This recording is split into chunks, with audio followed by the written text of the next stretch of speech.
Herbert, the true story of a brave sea dog. Herbert was a small dog who lived in Nelson, New Zealand, by the sea. Everybody liked Herbert, but the person who loved him most was Tim. One day, Tim and Herbert went down to the jetty. Tim's father was on board a boat with two friends.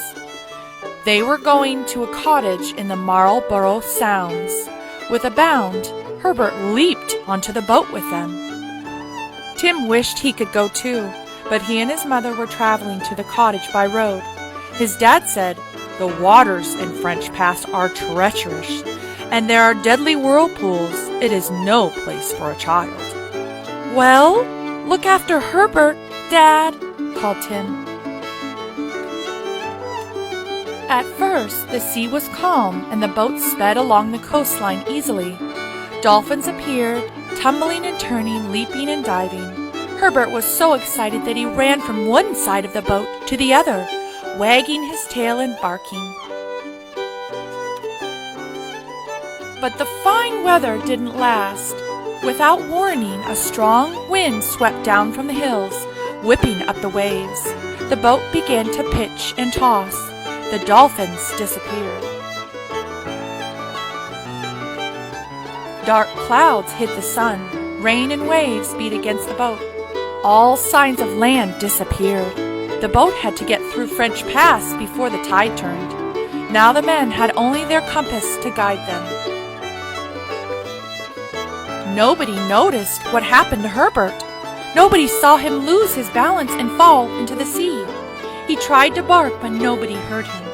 Herbert paddled after the boat, but it was already far away. The waves were like mountains. He struggled up one side and down the other with the wind in his face. As night fell, the wind dropped. Herbert was exhausted, but he was still swimming. When the boat was safely through French Pass, the men looked at one another. "Where's Herbert?" one of them asked. "Herbert!" shouted Tim's dad. "Where are you?"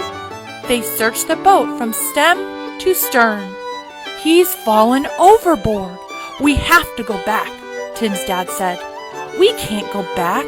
The tide's turned," said one of the men. "We'd never get through the pass."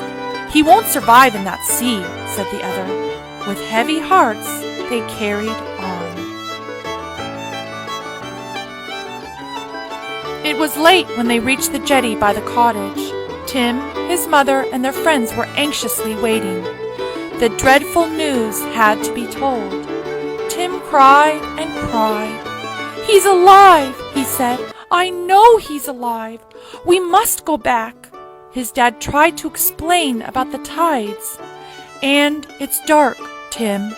But Tim wouldn't give up. "He's alive, I know it." Dad said, "We'll search for him tomorrow, and we'll ask the fisherman who lives at the pass to help us. He knows the area like the back of his hand. Go to sleep now, Tim." But Tim could not sleep. The next morning, at first light, Tim and his dad set off with the fisherman in his boat. The storm was over. The sea was cold and empty. Tim searched with tears in his eyes. He said to his dad, "This will be the worst or the best day of my life." All morning they searched that empty sea, peering and calling. There were no sign of Herbert. "It's no good," said the fisherman. "We might as well turn back." "No," cried Tim. "Please keep looking." One more time they took the boat to the outer sounds. The fisherman strained his eyes. "What's that?" he said, reaching for his binoculars. "There's your dog, mate," the fisherman said. In a circle of ripples, Tim could see a little black nose. "Herbert!" he shouted. They brought the boat over to Herbert. "I knew you were alive," said Tim. "I just knew it." The fisherman scooped Herbert out of the water. Herbert lay on the deck without making a sound. Tim gently wrapped him in a blanket and held him tight. All the way home, Tim cradled Herbert in his arms. I knew it, he said. I just knew it. 30 hours in the water? Said Dad.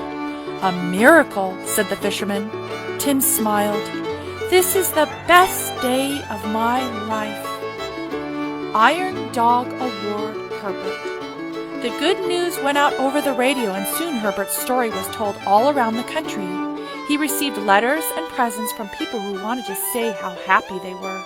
When he had completely recovered, there was a big party in Nelson, and Herbert was given a medal for his